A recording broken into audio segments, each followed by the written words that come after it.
Françaises, Français, mes chers compatriotes.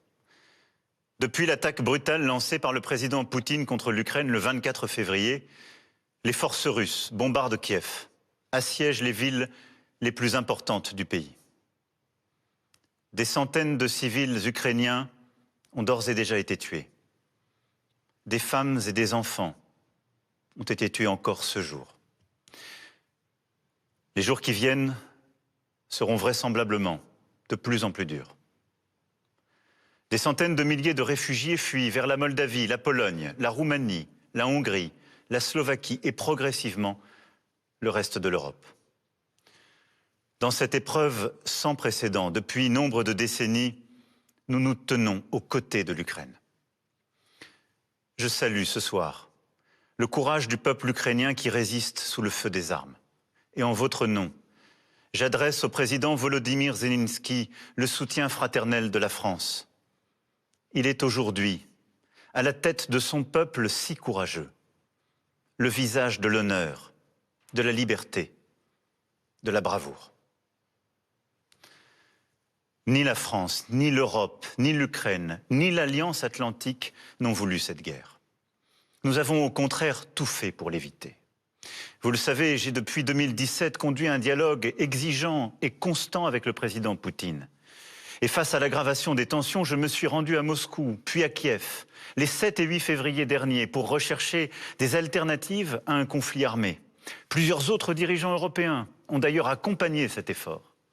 Le président des États-Unis d'Amérique a manifesté quant à lui sa disponibilité pour négocier, après avoir rencontré physiquement le président Poutine en juin 2021 à Genève.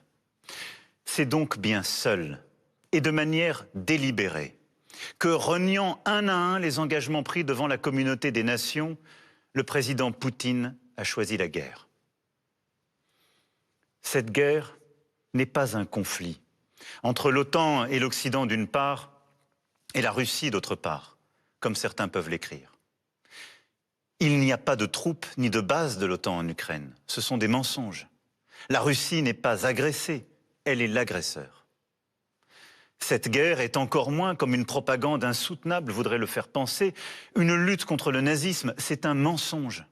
Une insulte à l'histoire de la Russie et de l'Ukraine, à la mémoire de nos aînés qui ont combattu côte à côte contre le nazisme. Les dirigeants russes s'en prennent à la mémoire de la Shoah en Ukraine, comme ils s'en prennent en Russie à la mémoire des crimes du stalinisme. Cette guerre est le fruit d'un esprit de revanche, nourri d'une lecture révisionniste de l'histoire de l'Europe, qui voudrait la renvoyer aux heures les plus sombres des empires, des invasions, des exterminations. À cette violation flagrante de l'intégrité du territoire et de la souveraineté d'un pays européen, la France et l'Europe ont répondu immédiatement, unanimement, fermement. Nous l'avons fait en étroite coordination avec les Britanniques, les Canadiens, les Américains, les Japonais et tant d'autres pays. D'abord, en soutenant le peuple ukrainien, par des convois humanitaires, ainsi que par la livraison de matériel et d'équipements pour se défendre. Ensuite, en agissant avec les autres nations pour que les dirigeants russes entendent que le choix de la guerre mettrait leur pays au banc des peuples et de l'histoire. Une résolution a été votée au Conseil de sécurité des Nations Unies sur les violations du droit international commises par Moscou. Et cet après-midi même, l'Assemblée générale des Nations Unies a condamné par un vote écrasant cette agression. La communauté internationale a ainsi montré son unité. Les équipes sportives de Russie ont été exclues des grandes compétitions internationales et nombre de grands événements sportifs et culturels ont été annulés. Nous continuons et continuerons un travail acharné afin de conduire sur tous les continents les nations à condamner l'invasion, à exiger le cessez-le-feu et le respect des opérations humanitaires sur le sol ukrainien. Nous avons pris, de manière rapide et proportionnée, des sanctions à l'égard de la Russie et de ses dirigeants. Les avoirs de plusieurs centaines de personnalités russes proches du pouvoir ont ainsi été gelés en France et à l'étranger.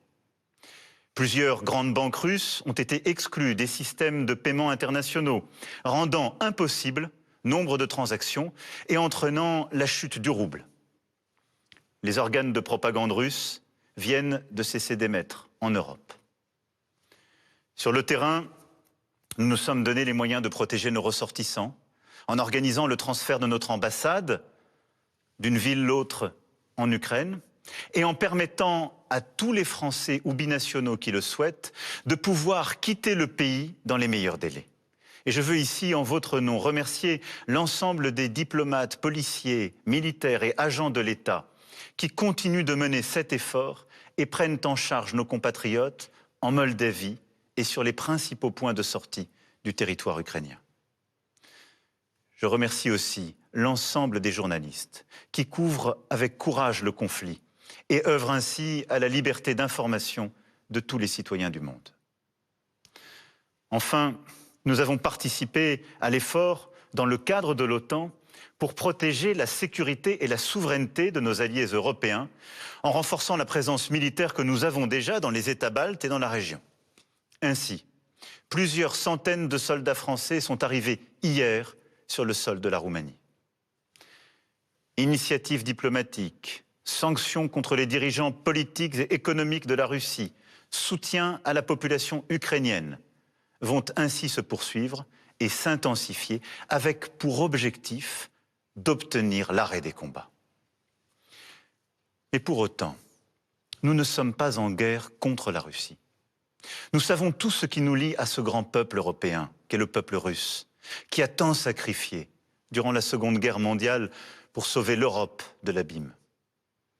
Nous sommes aujourd'hui aux côtés de tous les Russes qui, refusant qu'une guerre indigne soit menée en leur nom, ont l'esprit de responsabilité et le courage de défendre la paix, et qui le font savoir en Russie et ailleurs. C'est pour cela que si j'échange constamment avec le président Zelensky, j'ai aussi choisi de rester en contact et resterai en contact autant que je le peux et autant que c'est nécessaire avec le président Poutine, pour chercher sans relâche à le convaincre de renoncer aux armes, pour aider autant que la France le peut dans le cadre des pourparlers en cours, et pour prévenir la contagion et l'élargissement du conflit autant que nous le pouvons. Les équilibres de notre continent, comme plusieurs aspects de notre quotidien, sont d'ores et déjà bouleversés par cette guerre et connaîtront des changements profonds dans les mois qui viennent. Notre Europe en sera bousculée. J'aurai l'occasion d'y revenir. Plusieurs centaines de milliers de réfugiés venant d'Ukraine sont et seront accueillis sur notre continent. La France prendra sa part. Et je veux ici d'ores et déjà remercier nos villes, nos villages qui ont commencé à se mobiliser, remercier nos associations qui aussi œuvrent pour accueillir dans les meilleures conditions. Nous nous organisons et nous prendrons soin de celles et ceux qui rejoignent notre sol pour être protégés. La France prendra aussi sa part en accueillant les enfants forcés à l'exil, séparés de leurs pères restés combattre, et ce, en étroite collaboration avec les associations, les organisations non gouvernementales qui œuvrent déjà sur place et dans notre pays. Notre agriculture, notre industrie, nombre de secteurs économiques souffrent et vont souffrir, soit parce qu'ils dépendent des importations de matières premières venues de Russie ou d'Ukraine, soit parce qu'ils exportent vers ces pays. Notre croissance, aujourd'hui au plus haut, sera immanquablement affectée. Le renchérissement du prix du pétrole, du gaz, des matières premières a et aura des conséquences sur notre pouvoir d'achat. Demain, le prix du plein d'essence, le montant de la facture de chauffage, le coût de certains produits risquent de s'alourdir encore. Alors face à ces conséquences économiques et sociales, je n'ai et n'aurai qu'une boussole, vous protéger. Nous épaulerons les secteurs économiques les plus exposés en recherchant de nouveaux fournisseurs, de nouveaux débouchés commerciaux. Et c'est à cette fin que je me suis entretenu avec des homologues américains, européens, moyen-orientaux. Nous apporterons des réponses adaptées face aux perturbations des flux commerciaux et à l'augmentation des prix. Et j'ai demandé au Premier ministre d'élaborer pour les prochains jours un plan de résilience économique et sociale pour répondre à toutes ces difficultés. Mais ne nous trompons pas. Ces événements n'auront pas seulement des conséquences immédiates à la trame de quelques semaines. Ils sont le signal d'un changement d'époque. La guerre en Europe n'appartient plus à nos livres d'histoire ou nos livres d'école, elle est là, sous nos yeux. La démocratie n'est plus considérée comme un régime incontestable, elle est remise en cause, sous nos yeux. Notre liberté, celle de nos enfants, n'est plus un acquis, elle est plus que jamais un système de courage, un combat de chaque instant. À ce retour brutal du tragique dans l'histoire, nous nous devons de répondre par des décisions historiques. Notre pays amplifiera donc l'investissement dans sa défense décidé dès 2017 et poursuivra sa stratégie d'indépendance et d'investissement dans son économie, sa recherche, son innovation, déjà renforcée à la lumière de la pandémie. Notre Europe, dans cette épreuve, démontre, comme elle l'a fait ces derniers mois, une unité remarquable. Elle doit désormais accepter de payer le prix de la paix, de la liberté, de la démocratie. Elle doit investir davantage pour moins dépendre des autres continents et pouvoir décider pour elle-même, en d'autres termes, devenir une puissance plus indépendante, plus souveraine. Puissance économique d'abord. Nous ne pouvons plus dépendre des autres pour nous nourrir, nous soigner, nous informer, nous financer. Voilà pourquoi, dans le prolongement des décisions prises au plus fort de la pandémie, avec le plan de relance européen, nous devrons promouvoir un nouveau modèle économique fondé sur l'indépendance et le progrès. Puissance énergétique ensuite. Nous ne pouvons plus dépendre des autres, et notamment du gaz russe, pour nous déplacer, nous chauffer, faire fonctionner nos usines. Voilà pourquoi, après avoir décidé pour la France le développement des énergies renouvelables et la construction de nouveaux réacteurs nucléaires, je défendrai une stratégie d'indépendance énergétique européenne. Puissance de paix enfin. Nous ne pouvons pas dépendre des autres pour nous défendre, que ce soit sur terre, sur mer, sous la mer, dans les airs, dans l'espace ou le cyberespace. À cet égard, notre défense européenne doit franchir une nouvelle étape. Je réunirai les 10 et 11 mars prochains à Versailles les chefs d'État et de gouvernement européens lors d'un sommet qui aura à décider sur ces sujets. D'ores et déjà, notre Europe a montré unité et détermination. Elle est entrée dans une nouvelle ère. Il nous faut poursuivre.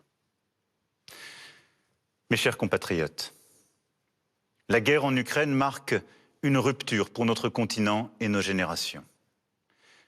Je sais combien elle vous inquiète, légitimement. Elle nous mobilise et nous imposera de prendre des décisions. Je vous en rendrai compte. Cette guerre vient aussi percuter notre vie démocratique et la campagne électorale qui s'ouvre officiellement à la fin de cette semaine. Cette campagne permettra un débat démocratique important pour la nation, mais qui ne nous empêchera pas de nous réunir sur l'essentiel. Je sais pouvoir compter sur vous. Votre attachement à la liberté, à l'égalité, à la fraternité, à la place de la France dans le monde. Je ne cesserai jamais de les défendre et de les porter haut en votre nom. Vive la République, vive la France.